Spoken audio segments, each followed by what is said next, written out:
राधे वृंदावन रानी जय राधे वृंदावन रानी जय राधे जय जय श्री राधे राधे राधे।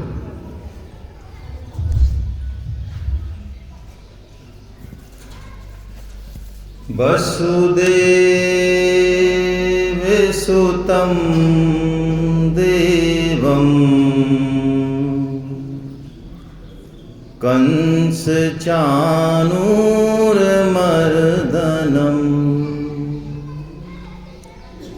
देवकी परमानन्दं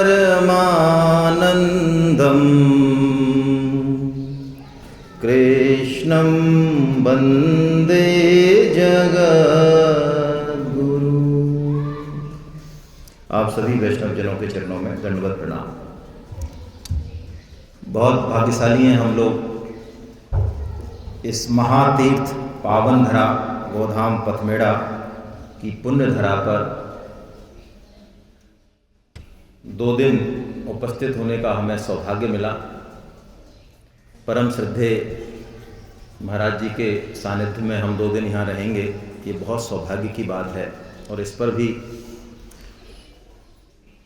स्वामी जी का कृपा प्रसाद, उनका मूर्त रूप स्वामी जी का विग्रह, ये साधक संजीवनी, इस पर भी हमें चर्चा करने का, श्रवण का सौभाग्य मिलेगा। ये भी बहुत बहुत कृपा की बात है। कोई पुण्य कर्म उदय होते हैं तब ऐसा होता है।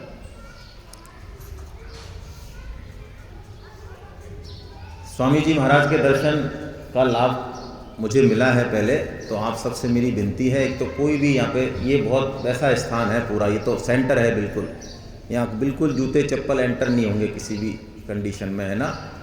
तो मैं बार बार कह रहा हूँ, फिर भी लोग है ना ले आ रहे हैं अंदर, बिल्कुल नहीं लाएं। यहाँ पे महाराज जी खुद यहाँ साष्टांग दंडवत करते हैं, आते हैं तो बिल्कुल भी जूते चप्पल नहीं लाएं। और मोबाइल यदि खींच रहे हैं अभी तो अभी खींच लें फ़ोटो।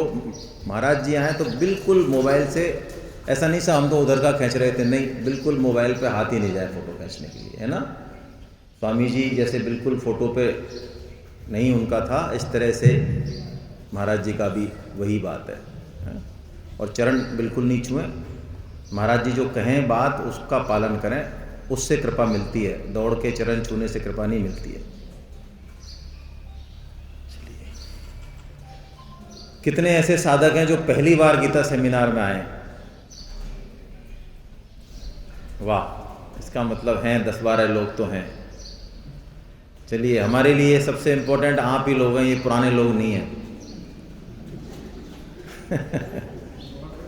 ये तो घर के आदमी हैं, इनकी कोई ज़्यादा हमारे दिमाग में कदर है नहीं। अब गलत हो चाहे सही हो, लेकिन घर वालों की कदर कम रहती है, बाहर वालों की ज़्यादा रहती है, क्या करें। तो आपकी कदर ज़्यादा है, तो इसलिए आपके लिए ही यहाँ पे सब लोग जो है, एक तरह से सारा मैनेजमेंट ये आपके लिए ही है, ऐसा माने।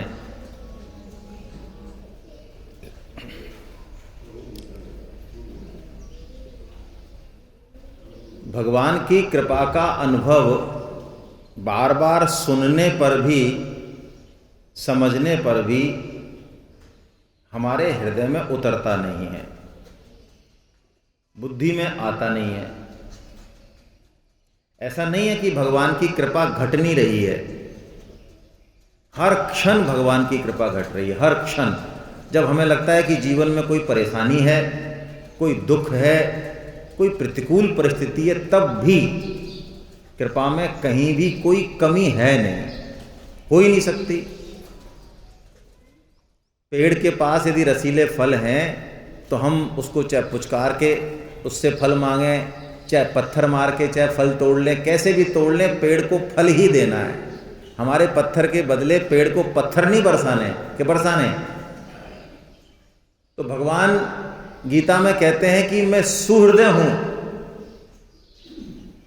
सुहृदम सर्वभूतानाम, सर्वभूतानाम कहा भगवान ने। ऐसा नहीं कहा कि मैं जो मेरे की पूजा करते हैं, जो गीता सेमिनार में आते हैं, उनके प्रति तो मैं सुहृदय हूं, और जो मेरे को नमस्कार नहीं करते उनके प्रति मैं सुहृदय यदि नहीं होते तो उनकी हवा पानी बंद हो जानी चाहिए थी। लेकिन हवा पानी दुष्टों की भी चलती है और भक्तों की भी चलती है। कोई फर्क करते हैं क्या? हवा पानी सूरज अन्न ये दुष्टों में कोई भेद करते हैं? भाई दुष्ट रोटी खाता हो तो ढंग से उसकी तृप्ति नहीं होती हो, ऐसा होता है? होता है क्या? दुष्ट को सांस ढंग से नहीं मिलती हो, ऐसा होता है? नहीं होता। इसी कारण से, इसी लॉजिक से हमें इस कृपा का अनुभव नहीं होता है। दो तरह की कृपा है देखिए। एक तो सामान्य कृपा है। सामान्य कृपा मतलब जो सबके ऊपर है, हवा पानी रोटी शरीर की सब कोशिकाएं चल रही हैं, शरीर चल रहा है, अच्छे कर्म कर रहे हैं, पुण्य कर्म कर रहे हैं, फल मिल रहा है, बुरे मिल रहे हैं, एक सिस्टम के तहत जो हो रहा है वो एक भगवान की सामान्य कृपा है। प्रकृति अपने आप कर रही है, प्रत्युत्तर भी दे रही है। लेकिन एक भगवान की विशेष कृपा है। जैसे परम श्रद्धेय स्वामी जी महाराज कहते हैं कि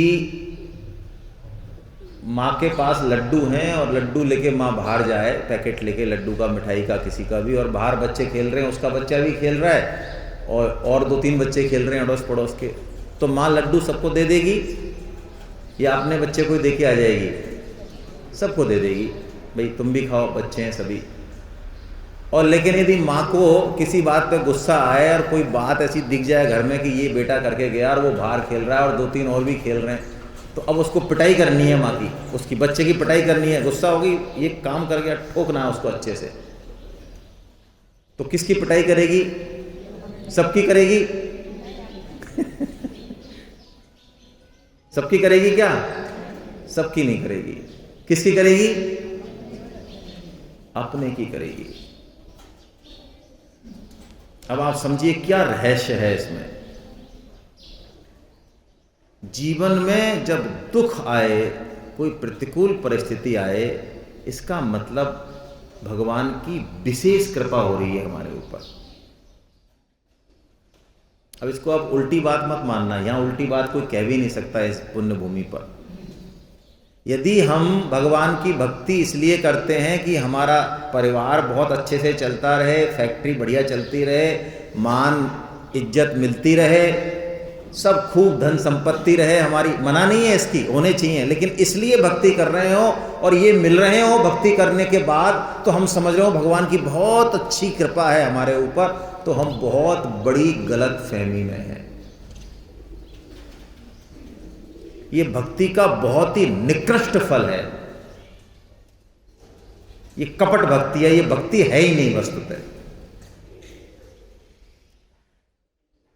तो भगवान की कृपा को अनुभव हम तभी कर पाएंगे, एक तो हमें ये पता चले कि हमारे साथ जो अभी है, जो हमारे ऊपर कृपा घट गई है, भगवान की विलक्षण कृपा घट गई है,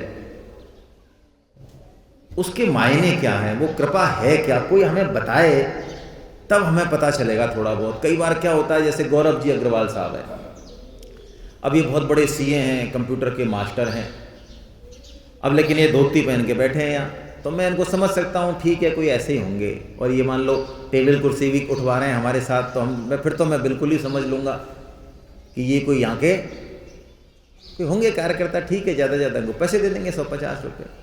जैसे हमारे अनिल जी हैं, डीएफओ साहब हैं, यहाँ फॉरेस्ट के इतने बड़े अधिकारी हैं, लेकिन वो लग रहे हैं हमारी सेवा करने, तो हम समझ सकते हैं, तो ठीक है कोई इनको कॉन्ट्रैक्ट दिया होगा हमारी सेमिनार का, पैसे लिए ना आखिर, तो दे दिए होंगे इनको, तो बेचारे लग रहे हैं, अब ठीक है इनका काम है, करेंगे बेचारे।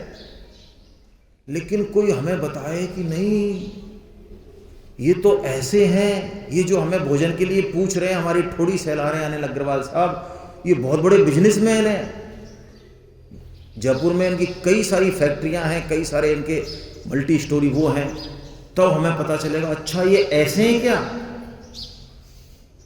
तब पता चलेगा थोड़ा बहुत, नहीं तो उससे पहले हमें शायद हो सकता है कि पता ना चले।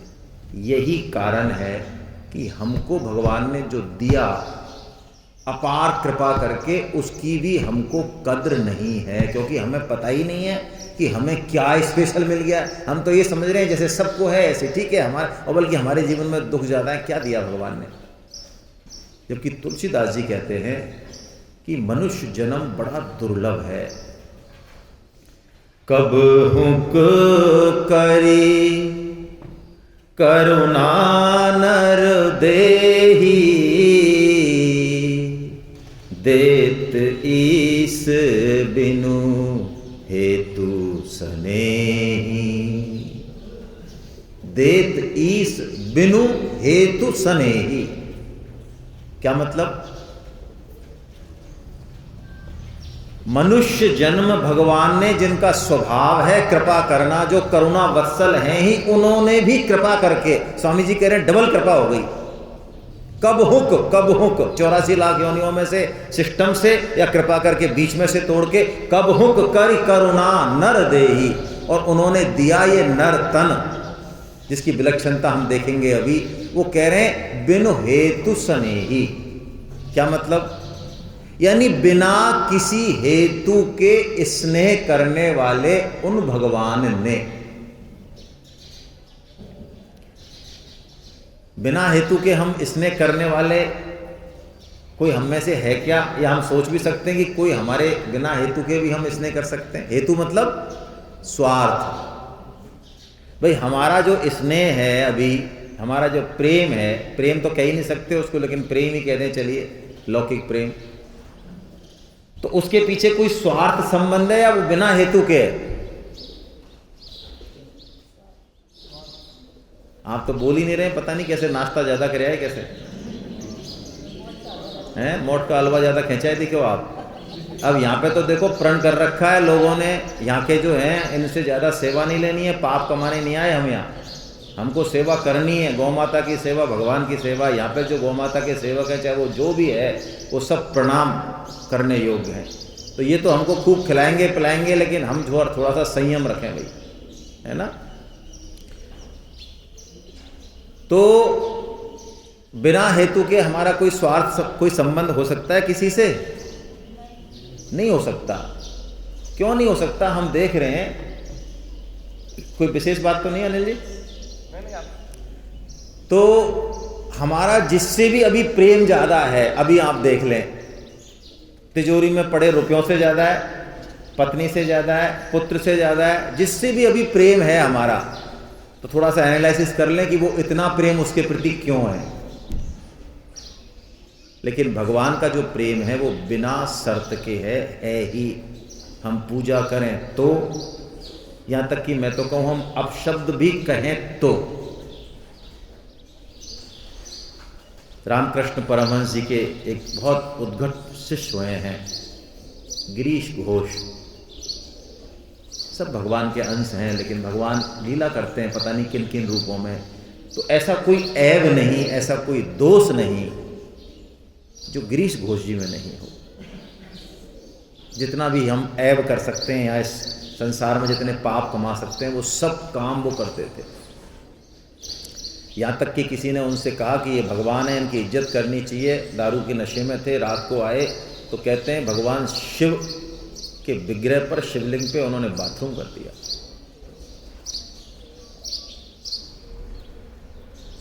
ऐसे गिरीश घोष ऐसे परम भक्त हुए, जब भगवान की कृपा का उनको आभास हुआ, तो ऐसे उद्भट भक्त हुए हैं वो रामकृष्ण परमहंस जी, उनकी प्रशंसा में खुद कहते हैं।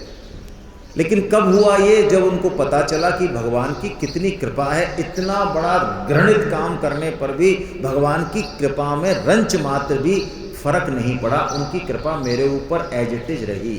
तो मेरा आपके चरणों में ये निवेदन है कि हमको जो ये सौभाग्य मिलता है उसको हम महसूस करें, थोड़ा रुकें, थोड़ा चिंतन करें।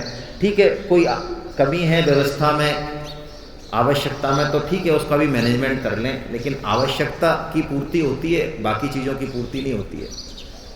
देखिए गीता में भी संजय भगवान के विश्व रूप को देखते हैं, तब संजय भी देखते हैं और अर्जुन भी देखते हैं। अर्जुन को दिखाते हैं भगवान, और विश्व रूप को देखने के बाद अर्जुन की भाषा बदल जाती है। गीता में आप देखेंगे 11वें अध्याय के बाद अर्जुन की भाषा कुछ और है, बोलने का लहजा कुछ और ही है। क्यों? क्योंकि विश्वरूप सामने, भाई हमको चमत्कार को नमस्कार भी हम करते हैं कि नहीं करते हैं? तो ऐसे अर्जुन भी क्या कर रहा है? चमत्कार को नमस्कार कर रहा है। अभी तक तो उनको सारथी समझ के बैठा था, दोस्त समझ के बैठा था, सखा समझ के बैठा था। अब भगवान ने बता दिया कि ये अनंत ब्रह्मांड मेरे एक उसमें है। तब अर्जुन की आंख खुली कि अरे मैं इनसे कैसे बोला, कैसे हंसा, कैसे क्या किया, कैसे ऑर्डर दिए। तब अर्जुन को महसूस हुआ है। तो लेकिन अर्जुन के अलावा आप देखिए जो संजय हैं, जब गीता के लास्ट में हम जाते हैं तो संजय का एक एक रोम खड़ा है भगवान की कृपा को अनुभव करके। वो व्यास जी के चरणों में गिर रहे हैं, व्यास जी को धन्यवाद दे रहे हैं, अपने गुरुदेव को, व्यास जी महाराज को, वो सबको धन्यवाद दे रहे हैं कि मैं इस विश्व रूप को देख सका, कितनी बड़ी कृपा। और सीधा मैंने इस भगवत गीता को सीधा भगवान श्री कृष्ण से सुना है, लेकिन मेरा तो कोई लेना देना नहीं था, कही तो प्रश्न अर्जुन के लिए थी, लेकिन मैंने सुना है, मैंने सुना है। आप वो 5 श्लोक देखिए गीता के अंतिम, संजय का हृदय आप्लावित है भगवान की कृपा को अनुभव करके। जिस दिन जीवन में इस कृपा का एक अंश भी हमारे घट जाए ना, आप मान लें इस कृपा योग में समस्त योग आ गए। इसमें कर्म योग आ गया, इसमें ज्ञान योग आ गया, इसमें भक्ति योग आ गया, इसमें ध्यान योग आ गया, या जितने भी और योग हैं वो सब इस कृपा योग के अंतर्गत आ गए। हमारी जैसी भी स्थिति अभी है, गरीब हैं, अमीर हैं, कोई और छोटी मोटी परेशानी चल रही है, कुछ भी है, उसी स्थिति में हम यदि भगवान की कृपा को अनुभव कर लें, तो जो अनुभव कर ले भगवान की कृपा को और रोम रोम से उनको धन्यवाद दे दे, वही भक्त है। भक्त की और क्या परिभाषा है।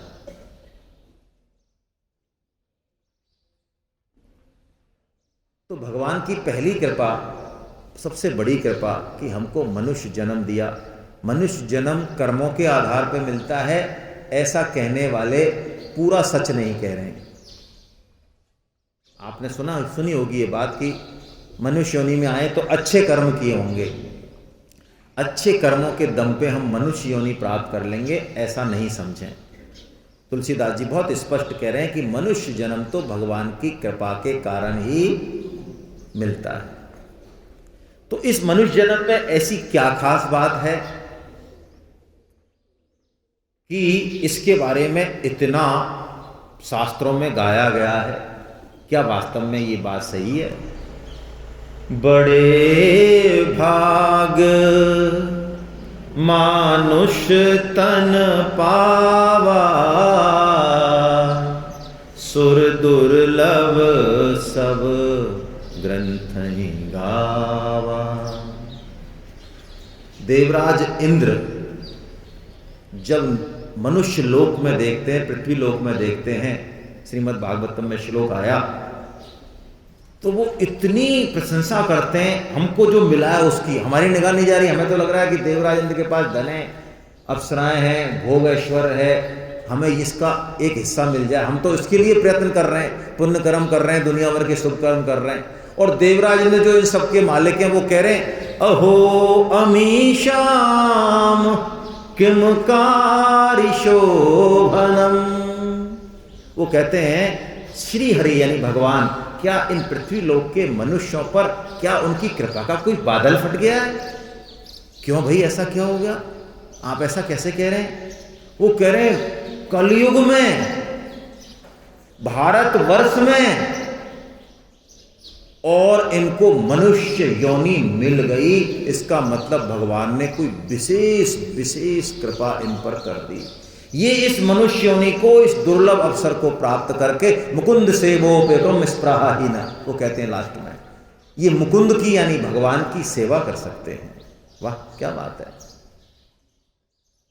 तो ऐसा क्या है इस मनुष्य जन्म में, वो हम थोड़ा समझें पहले। देखिए आजकल 1-1 लाख के मोबाइल आते हैं, तो उस मोबाइल में कई तरह के फंक्शन होते हैं। आप मान लो बहुत सारी दुकान की कैलकुलेशन कर रहे हैं, किसी को नींद आ रही हो तो वो घूम ले, राउंड लगा ले यहाँ बिना किसी शर्म के, है ना, बिना किसी शर्म के घूम ले, क्योंकि वो खाना ज़्यादा खा लिया तो अन्न का प्रभाव है। कह दो इनको उठा दो, आप थोड़ा घूम लो, सब देख रहे हैं आपकी तरफ, घूम लो आप, है ना, आराम से घूमे और बाहर आवाज़ गूंज रही है चारों तरफ, कोई समस्या नहीं है। यदि आप ज़्यादा भोजन लेंगे तो नींद आएगी। तो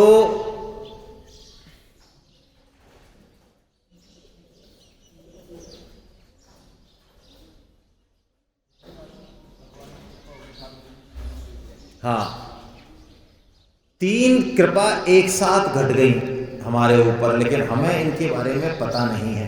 विवेक चूड़ामणि में भगवान शंकराचार्य जी कह रहे हैं 3 कृपा हमारे ऊपर घट गई हैं, कौन कौन सी? मनुष्य कह रहे हैं वो, दुर्लभम त्रयमेवेतत् देवानुग्रह हेतुकम मनुष्यत्वम मुमुक्षुत्वम महापुरुष संश्रयम। देवा अनुग्रह हेतुकम अहेतुकम, वो बिना हेतु के कृपा करने वाले भगवान ने विशेष कृपा हो गई। यदि 3 चीजें हमारे अंदर घट गई तो कौन कौन सी? मनुष्यत्वम, मनुष्य योनि का मिलना। लेकिन मनुष्य योनि का मिलना, मनुष्य योनि तो बहुत लोगों को मिली हुई है, ये बहुत बड़ी कृपा भी बहुत बार घटी हुई है इतने सारे लोगों के साथ, तो इसलिए वो नेक्स्ट कृपा बता रहे हैं। मनुष्यत्व में भी आगे मुमुक्षुत्वम, मुमुक्षुत्वम मतलब जीवन के उद्देश्य के प्रति जागरूक रहना, भगवान की वाणी में निष्ठा होना। आज हम यहां बैठे हैं पथमेड़ा धाम में, ये हमारे संकल्प ने इसकी शुरुआत की। संकल्प हम करेंगे, पूरा भगवान करेंगे, कृपा उनकी घटेगी। तो मुमुक्षा का मतलब है मोक्ष की इच्छा, यानी इस मनुष्य जन्म का आखिरी उद्देश्य क्या है, इसमें ये दुख है, तनाव है, जन्म है, मृत्यु है, बुढ़ापा है, ये है क्या चक्कर, ये संसार क्या है, इसके बारे में सोच के अपने विवेक का सदुपयोग करके और वो करने की इच्छा हो जाए जो वास्तव में मनुष्य जन्म का असली उद्देश्य है, ये मुमुक्षा है। और तीसरा जो बता रहे हैं भगवान शंकराचार्य, महापुरुष संश्रयम, किसी संत पुरुष का, किसी महापुरुष का आश्रय मिल जाना, उसमें रुचि हो जाना, उसमें हमारी निष्ठा हो जाना। परम श्रद्धेय स्वामी जी महाराज की जो गीता टीका है साधक संजीवनी, कल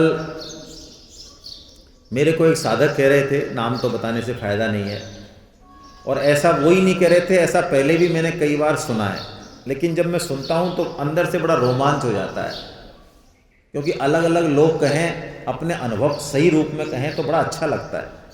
उन्होंने कहा साहब ये साधक संजीवनी जो टीका है ये क्या बताएं आपको, कितनी विलक्षण है, मैं बताओ क्या बात है। उन्होंने कहा हमें गीता के बारे में ज़्यादा आइडिया नहीं है, लेकिन जब गीता में रुचि हुई, सेमिनार अटेंड करे, गीता क्लास ज्वाइन करी, तो जब साधक संजीवनी को पढ़ा तो आपको क्या बताएं, साधक संजीवनी को पढ़ते पढ़ते पढ़ते पढ़ते पढ़ते पढ़ते हमें ऐसा लगा जैसे भगवान ने हमें दर्शन दे दिया। और इसे आप अतिशयोक्ति ना माने, इसका फल यही है। ये श्रीमद् भगवत गीता है, श्रीमद् भगवत गीता। श्रीमद् का मतलब भाई गन्ने को आप कहीं से भी खाओ मीठा लगेगा। अच्छा, रसगुल्ले को किधर से खाएं कि वो मीठा लगे, गुलाब जामुन को ऊपर से कि नीचे से अगल से कि बगल से, किधर से खाएं गुलाब जामुन को मीठा लगे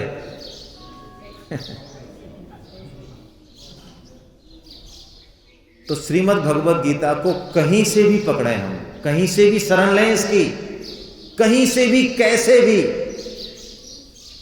नाम महाराज की, गीता माता की, संत पुरुष की, ये सब एक ही है, मूल में तत्व में फर्क नहीं है बिल्कुल, गौ माता की सब एक ही है।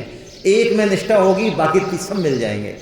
हैं भाव कुभाव अनक आलसहूँ और नाम जपत मंगल दिशि दसहूँ। तो तुलसीदास जी महाराज कह रहे हैं, शंकराचार्य जी महाराज कह रहे हैं कि मनुष्य जन्म बड़ा दुर्लभ है। अब देखिए सबसे पहले हम इसकी इम्पोर्टेंस को समझें कि वास्तव में हमको मिल क्या गया है। कई बार हमको यही नहीं पता होता कि हमको मिल क्या। भाई घर में एक गरीब व्यक्ति था, बड़ा गरीब था, तो एक संत महाराज आए उसके पास। तो उसने दुखड़ा रोया, महाराज हम तो बड़े परेशान हैं, चटनी से रोटी खा रहे हैं, है ना। तो संत महाराज अंदर गए कि कहाँ पीसते हो आप चटनी? तो उसने कहा महाराज देखो ये चटनी है, ये लोड़ा पड़ा हुआ है, अब सब्जी वब्जी बनती नहीं है, कुछ है नहीं, तो इसी से रोटी खा रहे हैं, एक टाइम खा रहे हैं, 2 टाइम खा रहे हैं, जैसे भी खा रहे हैं, बहुत बुरी हालत है। तो संत महाराज ने देखा तो वो चटनी पीसने का जो लोढ़ा था वो पारसमणि थी। क्या थी? यानी उसको किसी लोहे से छुमा हम थोड़ा स्पर्श करा दें तो वो लोहा क्या बन जाए। ऐसी दुर्लभ, ऐसी बहुमूल्य चीज उसके पास है, लेकिन वो उस पारसमणि से काम क्या ले रहा है? वो चटनी पीस रहे हैं भाई साहब। और दोष किसको दे रहे हैं? इधर नहीं हरी उंगली, इधर होगी, इधर होगी, उधर होगी, चारों दिशाओं में घूमेगी, लेकिन इधर नहीं होगी, इधर कभी नहीं होगी। इधर हो जाती तो बात ही बच जाती। सो परत्र दुख पावही, सिर धुन धुन पचता है, और काल ही कर्म ही ईश्वर ही मिथ्या दोष लगा। ये हमारी हालत है। पारसमणि दे दी भगवान ने, लेकिन उसकी पहचान ही नहीं है, और चटनी पीस के काम में ले रहे हैं। क्या मतलब है इसका? देखिए, मनुष्य योनि में आके जिन चीजों में हमारी सर्वाधिक निष्ठा है, जिन चीजों को हम सर्वोच्च समझ रहे हैं, और जिनके लिए हम रात और दिन प्रयत्न कर रहे हैं, पूरा जीवन जिसके लिए लगा रहे हैं, वो पारसमणि से चटनी पीसना ही है। 4 काम हम सब करते हैं, आपको पता है, इसलिए मैं बहुत डिटेल में नहीं लूंगा, नए लोगों के लिए ले रहा हूं। 4 काम पशु भी करते हैं और 4 काम मनुष्य भी करते हैं। यदि हम इन 4 कामों में ही लगे रहे, चाहे कितने भी अच्छे से करें इनको, तब तक हमने पारसमणि से चटनी ही पीसी है और गरीबी में दिन बिताए। कौन कौन से 4 काम हैं आप बताएंगे? आपको पता है सबको। आहार, निद्रा, भय और मैथुन। ये वैज्ञानिक तथ्य है कि आहार में आज हमने मोठ का हलवा खाया, गोटा खाया, उपमा खाया, और एक बार नहीं खाया, 2 बार, 3 बार खाया। क्या करें साहब, हमारी इच्छा तो नहीं थी, पर प्यार से खिला रहे तो हम मना नहीं कर पाते, हमारे थोड़ी सी कमजोरी है, क्या करें। प्यार से कोई गीता पढ़े तो बात अलग है, हम पढ़ते नहीं पढ़ते, लेकिन खिलाने पे हम मना नहीं करते, हमारी कमजोरी है थोड़ी सी। एक बार कहने से गीता सेमिनार में हम आते कि नहीं आते वो अलग एक क्वेश्चन है। एक बार कहने से गीता क्लास तुरंत दौड़ के ज्वाइन करते नहीं करते वो अलग प्रश्न है। लेकिन मोठ का हलवा के लिए कोई मनुवार करता है तो कैसे मना कर? आप खुद बताओ, आप समझदार हो, पढ़े लिखे हो आप।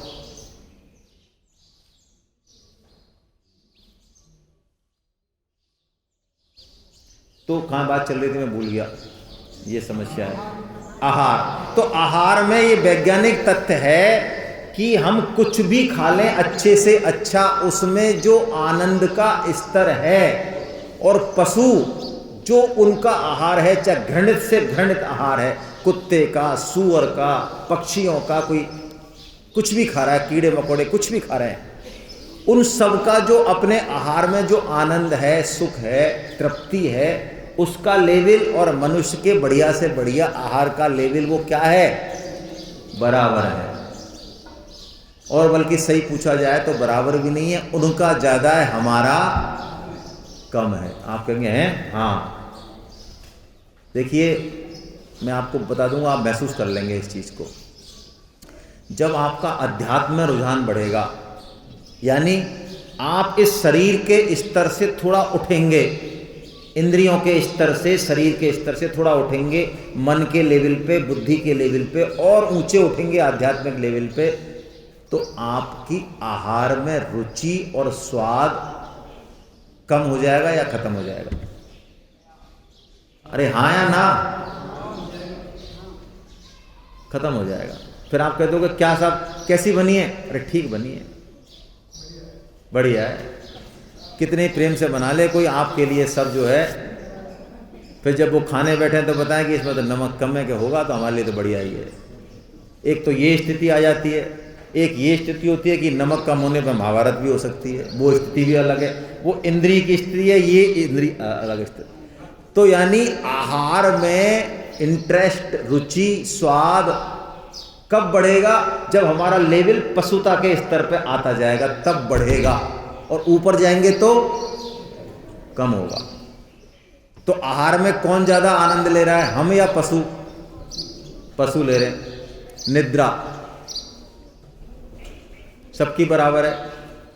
भय, सिक्योरिटी अरेंजमेंट्स बोलते हैं भय का मतलब, हमारे बच्चों का क्या होगा, घर बनाए कि नहीं बनाए, एफडी कराएं कि नहीं कराएं, फलाना करें कि नहीं करें, कोई पशु नहीं आ जाए, कोई शेर नहीं आ जाए, कोई डकैत नहीं आ जाए, कोई इनकम टैक्स नहीं आ जाए।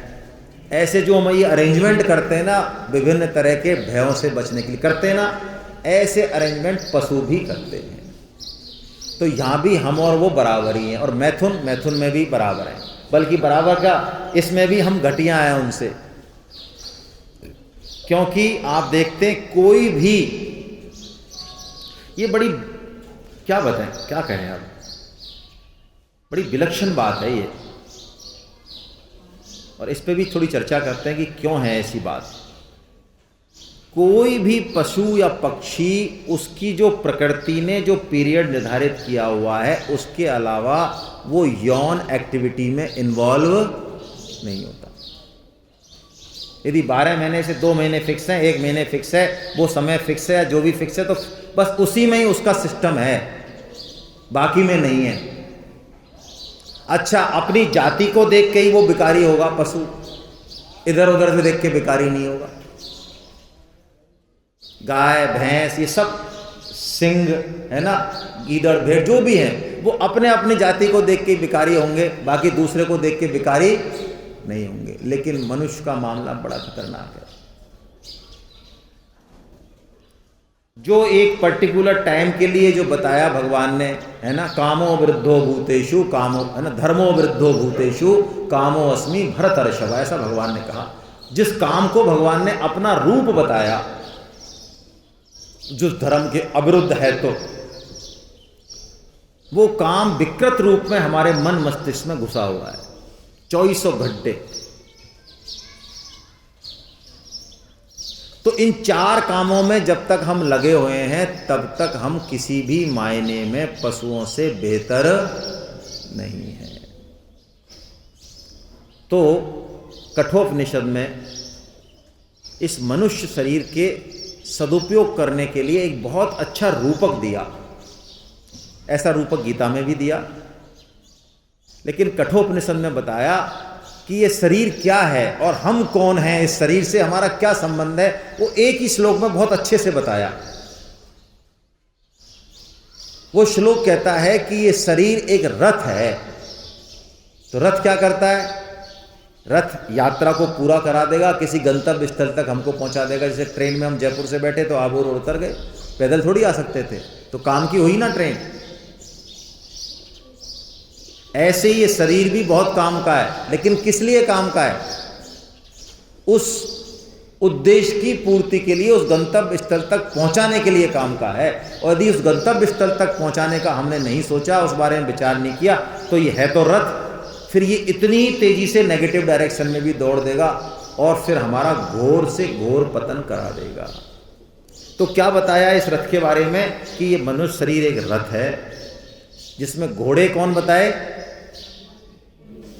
इंद्रियां। घोड़े हैं इंद्रियां। और घोड़ों की लगाम कौन बताई? मन बताई। और वो लगाम किसके हाथ में? बुद्धि। तो सारथी कौन हुई? ये तो हुआ रथ का मामला। तो इसका मतलब रथ को ठीक से चलाना है तो घोड़े बढ़िया होने चाहिए कि मरियल होने चाहिए?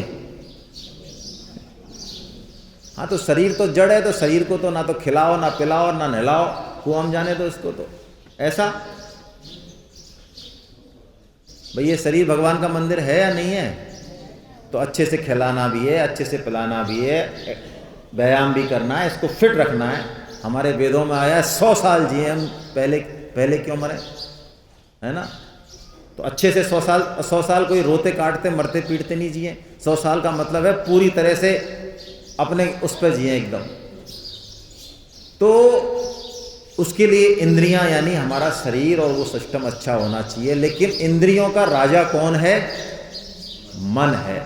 जैसा कि गीता में भी बताया 3.42 है शायद, है ना। इंद्रियाणि पराण्याहु इंद्रियेभ्ये परम मनः मनसैतु परे बुद्धि यो बुद्धे परतस्तु सत्य। भगवान कह रहे हैं इंद्रियों से पर या सूक्ष्म या बलवान कुछ भी कह लें, वो मन है। तो इंद्रियों का राजा मन है, तो मन को कंट्रोल में करना होगा। इंद्रियों को कंट्रोल में करने के लिए किसको कंट्रोल करना होगा? इंद्रियां कंट्रोल में हो जाएंगी, मन को कंट्रोल में करे बिना नहीं होंगी। इसका मतलब मन बड़ा महत्वपूर्ण है। और मन का राजा कौन है? बुद्धि है। तो यानी कि मन को कंट्रोल करना है तो बुद्धि में ये बात बिठानी होगी कि इस रथ का कोई उद्देश्य है। ये रथ हमको मिला है तो कहीं पहुंचने के लिए मिला है, आहार निद्रा भय मैथुन के लिए नहीं मिला है। वो तो सभी रथों से भोगे जा सकते हैं। प्रहलाद जी यही बात कहते हैं।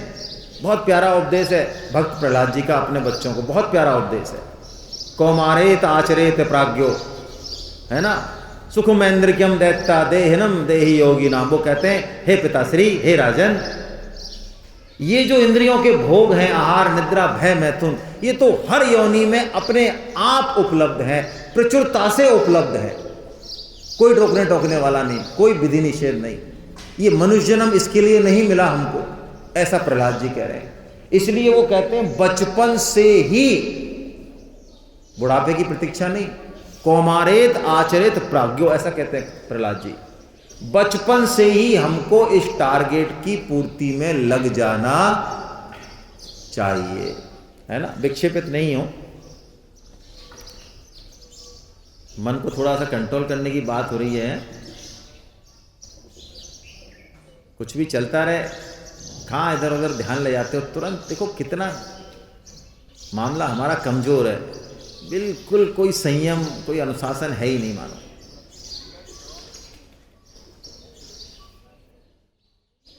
तो मन के लिए कंट्रोल करने के लिए, क्योंकि मन का स्वभाव है इधर उधर भागना, तो मन के कंट्रोल करने के लिए हमको निश्चय किसमें करना पड़ेगा? बुद्धि में। क्योंकि मन का राजा कौन है? बुद्धि। लेकिन बुद्धि से भी ऊपर कोई चीज है। उस रथ में बुद्धि तो सारथी है, लेकिन उस रथ में कोई और भी बैठा हुआ है। कौन? रथी बैठा हुआ है। वो है मालिक इस रथ का, रथी, जिसको कि आत्मा कहा, शरीरी कहा।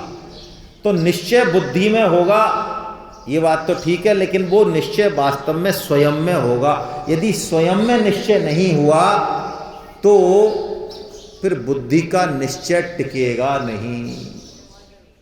यदि हमने बुद्धि से तो निश्चय कर लिया, लेकिन अंदर से हमारी भोगों की वासना बनी हुई है, हमको नहीं भगवान में इंटरेस्ट आ रहा, भगवान की बात में इंटरेस्ट नहीं आ रहा, तो पक्की बात मान लीजिए फिर बुद्धि का उस निश्चय टिकेगा नहीं। आज करेंगे कल वो टूट जाएगा। मुझे ऐसा लग रहा है कि शायद थके हुए हैं सभी लोग, रेस्ट देना चाहिए।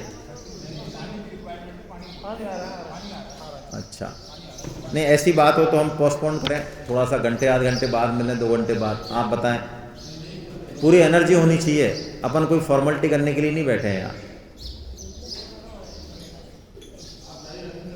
नहीं, आप सभी लोग बताएं, यदि आपको भारी लग रहा है किसी भी वजह से कि भाई रात में सफ़र करके आए, संभव है, रात भर जगह हैं, ट्रेन में भी नहीं सोए, यहाँ पे भी व्यवस्था है, टाइम लगता ही है सब चीज़ों में, है ना।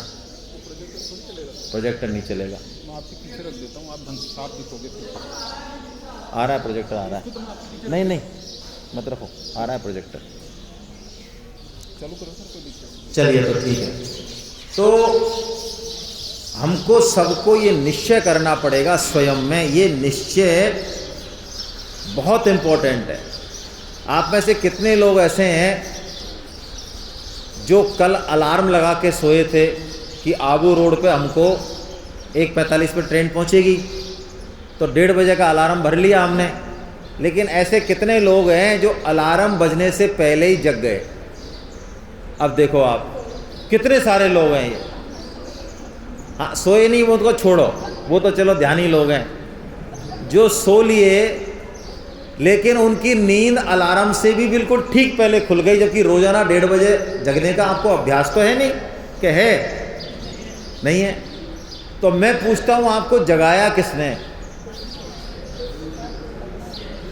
इस पे देखो आप। इसका मतलब हर आदमी अपने मन को, बुद्धि को कमांड दे सकता है, और यदि कमांड ठीक से दिया होगा तो आप पक्की बात मान लो उस कमांड की अवहेलना नहीं हो सकती।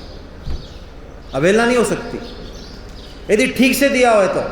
यदि उसमें डाउट है कमांड में कि यार ऐसा है तू जगह तो जगा देना, और नहीं तो हम तो सो रहे हैं आराम से, ऐसा कमांड दे दिया तो जगाएगा क्या कोई?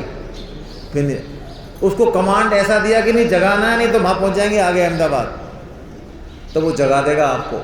ऐसी कमांड यदि हमने अपनी बुद्धि में ये दे दिया स्वयं से कि अब तक जो हुआ वो हुआ, अब हमको भगवान के काम में लगना है, भगवान की बात सुननी है, तो बस आप मान लें फिर बात बन जाएगी, फिर बात बिल्कुल जुदा हो जाएगी। और फिर हमको समझ में आएगा कि वास्तव में ये मनुष्य जन्म जो है कितना दुर्लभ है। हम किस स्तर पे जी रहे हैं चेतना के पे, उससे मनुष्यपना है। स्वामी जी कहते हैं मनुष्य होना कोई नराकृति नहीं है, यानी हम कोई शकल से मनुष्य नहीं हो सकते। शकल से मनुष्य नहीं होता। मनुष्य होता है अपने विवेक के सदुपयोग से। हमको 2 वीटो पावर दी भगवान ने, आपको सबको पता है इसलिए मैं शॉर्ट में ले रहा हूं। एक तो भगवान ने हमको विवेक दिया। विवेक के मायने क्या? आप में से बताएं कोई। चिंतन करने की शक्ति और भला बुरा सोचने की शक्ति। भला बुरा पशु पक्षी भी सोच लेते हैं वैसे अपना, थोड़ी बहुत चिंतन भी कर लेते हैं वो। देखिए हमको अनंत संभावनाएं हमारे जीवन की हैं। कैसे मैं बताता हूं। सारे जो और योनियां हैं, पशु पक्षी हैं, वो अपनी प्रकृति से नियंत्रित हैं। डूज एंड डोंट्स नहीं है उनके पास। जैसे शेर को गाय मारनी है, कोई पशु का शिकार करना है कि नहीं करना है, इससे वो अच्छा बुरा नहीं हो जाता। आप ये नहीं कह सकते अच्छा तुम मांस नहीं खाते हो क्या शेर भाई साहब? हाँ तुम बहुत बढ़िया आदमी हो यार, तुम बढ़िया वाले शेर हो, और तुम जो खाते हो तुम बेकार वाले शेर हो। ऐसा कह सकते हो? नहीं कह सकते, क्योंकि शेर बना ही इसके लिए है। उसके पास कोई दूसरा ऑप्शन है ही नहीं। उसको सोचने की जरूरत ही नहीं है कि मुझे मांस खाना है, हत्या करनी है कि नहीं करनी है, ये ऑप्शन है ही नहीं उसके पास। लेकिन मनुष्य के पास ये ऑप्शन उपलब्ध है कि उसको क्या करना चाहिए। वो करे तो करे और नहीं करे तो नहीं करे। ये ऑप्शन है उसके पास। कई सारे ऑप्शंस हैं, अनंत संभावनाएं हम सबके पास। तो उन संभावनाओं को उतारने के लिए, एग्जीक्यूट करने के लिए हमको विवेक नाम का अस्त्र दिया भगवान ने।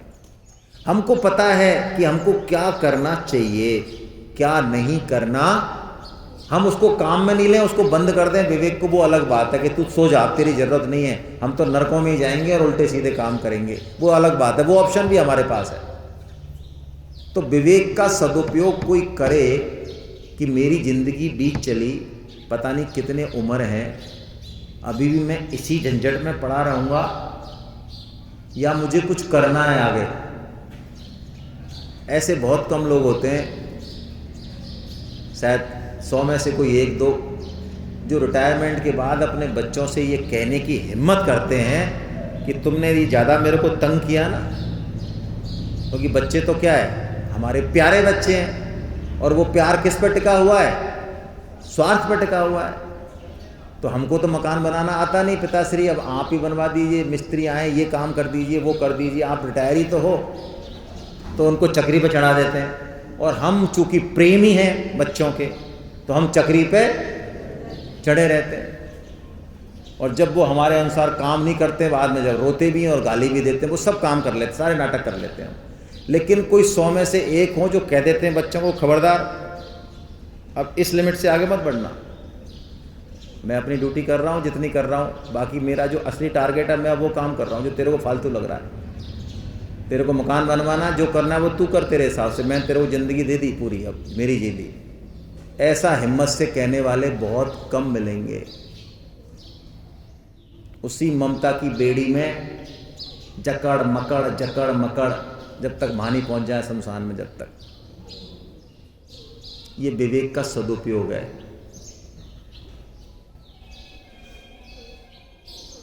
कब कौंध जाए ये, और कर्म करने की स्वतंत्रता। तो विवेक का सदुपयोग है कि हम किस स्तर पे जी रहे हैं, शरीर के स्तर पे, इंद्रियों के स्तर पे, मन के स्तर पे, बुद्धि के स्तर पे, या हम आध्यात्मिक हो गए। देखिए, आध्यात्मिक होना और धार्मिक होना बहुत बेसिक डिफरेंस है दोनों में। कोई बताएगा क्या डिफरेंस है? धार्मिक तो हम हैं, नेचुरली हैं धार्मिक, तो काफ़ी लोगों से अच्छे हो सकते हैं, लेकिन धार्मिक होना और आध्यात्मिक होना बहुत फर्क है दोनों में। धार्मिक होना गुण राज्य के अंतर्गत है। पाप और पुण्य, सत्कर्म, ये कर्म वो कर्म, ये मिलेगा, अच्छे कर्म करके ये मिलेगा, ये सब धार्मिक होना है। ये क्रियाकलाप करना, ये कर्म कांड करना, गुडी गुडी जैसे कहते हैं। लेकिन आध्यात्मिक होना बिल्कुल अलग है। धार्मिक होने में राग द्वेष छुपे हुए हैं, अच्छा बुरा है, सब कुछ है, द्वैत है। लेकिन आध्यात्मिक होना द्वैत से अद्वैत की यात्रा है, गुण से गुणातीत की यात्रा है। वो पाप और पुण्य के साम्राज्य से ऊपर जाने की यात्रा है। वो खुद के लक्ष्य को पाने की यात्रा है कि मैं हूं कौन वास्तव में, मेरा क्या स्वरूप है, मुझे जाना कहाँ है, मैं हूं किसका, किसको मिलना है, मुझे क्या तरीका है। ये आध्यात्मिक यात्रा है। प्राय हम धार्मिक होने में ही अपने आप से संतुष्ट हो जाते हैं। तो हम यहाँ पे यही बात समझें इस सेशन में, मूल बात, कि मनुष्य जन्म की दुर्लभता को समझें, इस अवसर को समझें, इस कृपा को समझें। और समझना ही पड़ेगा, खुद से ही समझना पड़ेगा। देखिए, इस प्रकृति में एक से एक इतने चमत्कार हैं कि यदि हम थोड़ा सा शांत भाव से देखें, संतों की सन्निधि में बैठ के देखें, तो हमको समझ में आएगा कितने बड़े चमत्कार हैं यहाँ पे। ज्ञान से समझ में नहीं आएगा, ज्ञान मतलब बुद्धि से, वाचिक ज्ञान से समझ में नहीं आएगा। साक्षरा, इसका उल्टा करो तो क्या होता है? राक्षसा। साक्षर में और राक्षस में कोई ज्यादा फर्क नहीं है। आपको गलत लग रही हो बात तो मैं स्पष्ट करूं। इस दुनिया का आज तक जितना भी सर्वनाश किया है, बहुत बड़ी जो चोट पहुंचाई है, नुकसान किया है इस दुनिया का, इस पूरे प्रकृति का, तो वो बिना पढ़े लिखों ने, गांव के गंवारों ने किया है या बड़े बड़े इंटेलिजेंट लोगों ने किया है? आप अच्छे से सोच लो। खूब परमाणु बम किसी गांव का गंवार आदमी बना देता है, अनपढ़ आदमी, या साइंटिस्ट बनाता है? यदि ये साक्षर